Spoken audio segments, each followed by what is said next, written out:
Hi there, and welcome to Studio SN, your place for card making, rubber stamping, and paper crafting tutorials. My name is Sara Naumann, and I'm so very glad you're here. Today I want to share with you a simple ink pad pressing technique with embossing powder. So you can see on the background of my card this rectangular shape here. Well, this has been heat embossed with embossing powder, and what you might notice is that it's roughly the same size and shape as an embossing ink pad, and this is how I've created the shape. It's a really easy technique to do and a great way to sort of spotlight a sentiment or a stamped embellishment or whatever the focal element is on your card.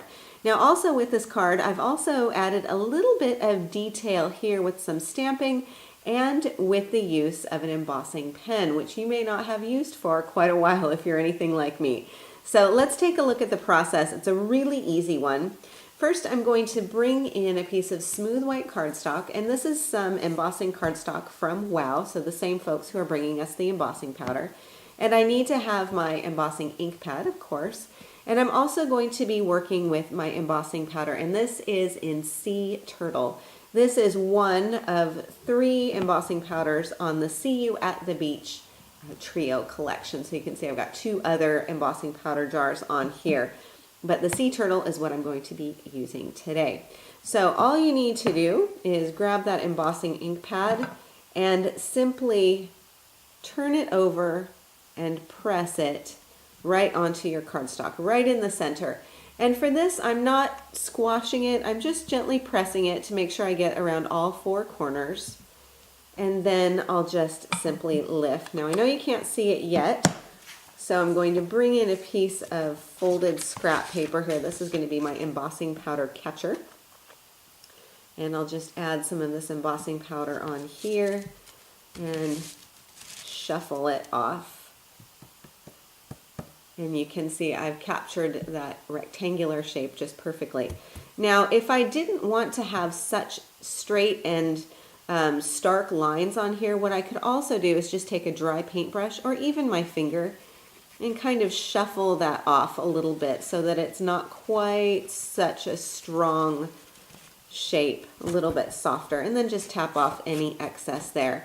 And then I like to use a dry brush just to go around the outside edges and make sure I don't have any stray granules on here.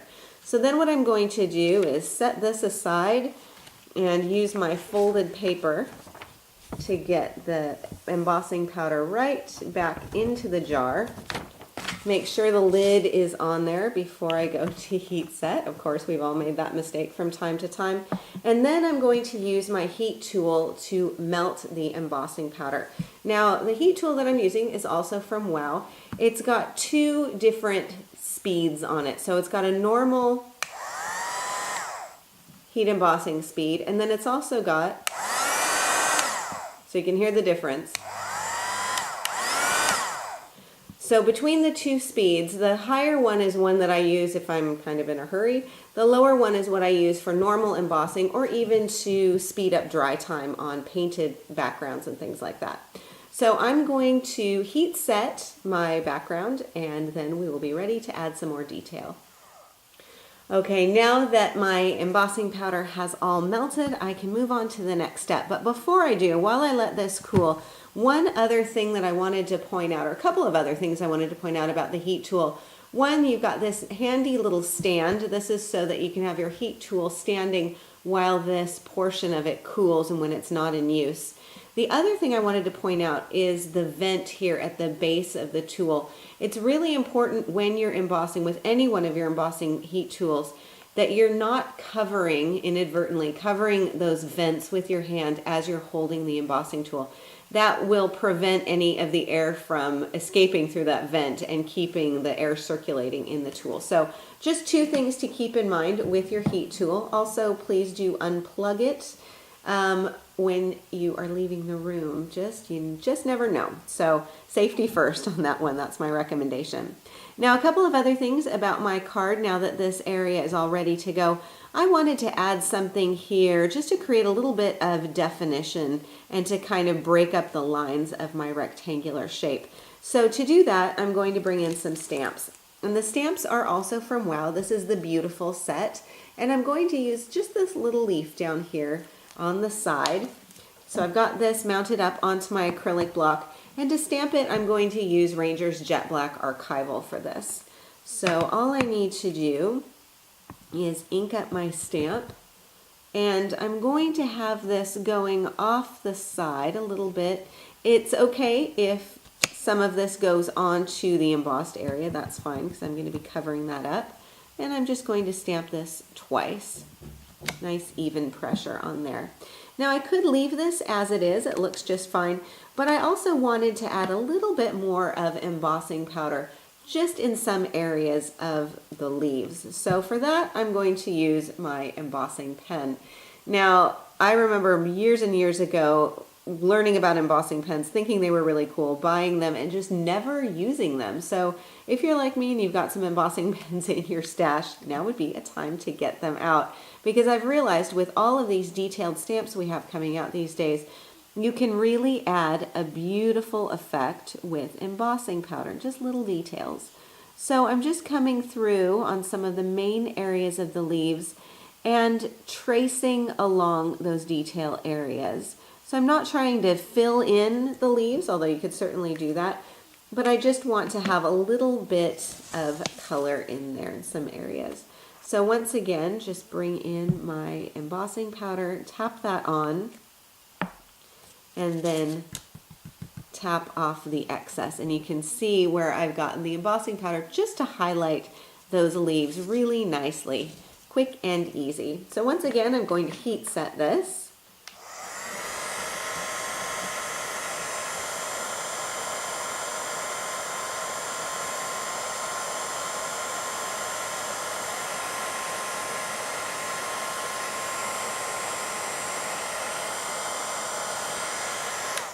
And that's going to go pretty quickly because my heat tool was really warmed up from doing this larger area here. So once again, I could leave this as it is and just add my little sentiment here, but I wanted to add something a bit more, of course. So I'm going to do a little bit of spattering with Eyes ink. Now this is a pigment ink, and this is the color Cactus. This is going to be a lot of fun just to add a bit of color, kind of tone on tone color here.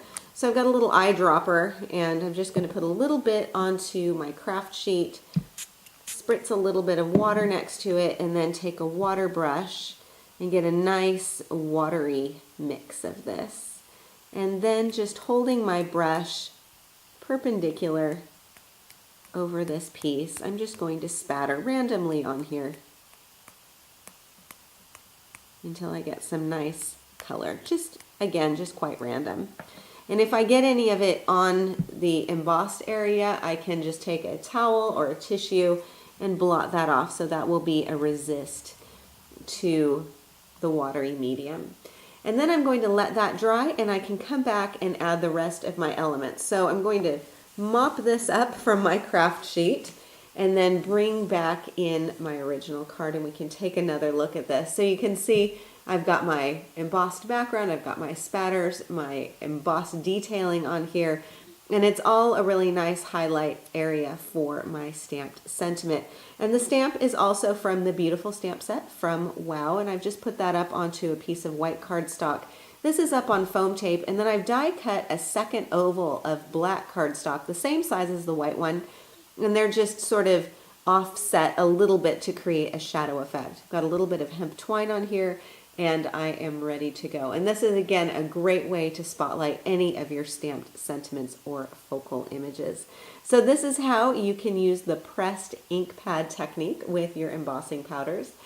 Thank you so much for joining me today on Studio SN. If you enjoyed today's show, please subscribe to Studio SN on YouTube, and I'll keep you updated on the very latest stamping and card making videos. In the meantime, please feel free to stop by my website, saranaumann.com, for more paper crafting ideas. Thank you so much for joining me, and I'll see you again next week.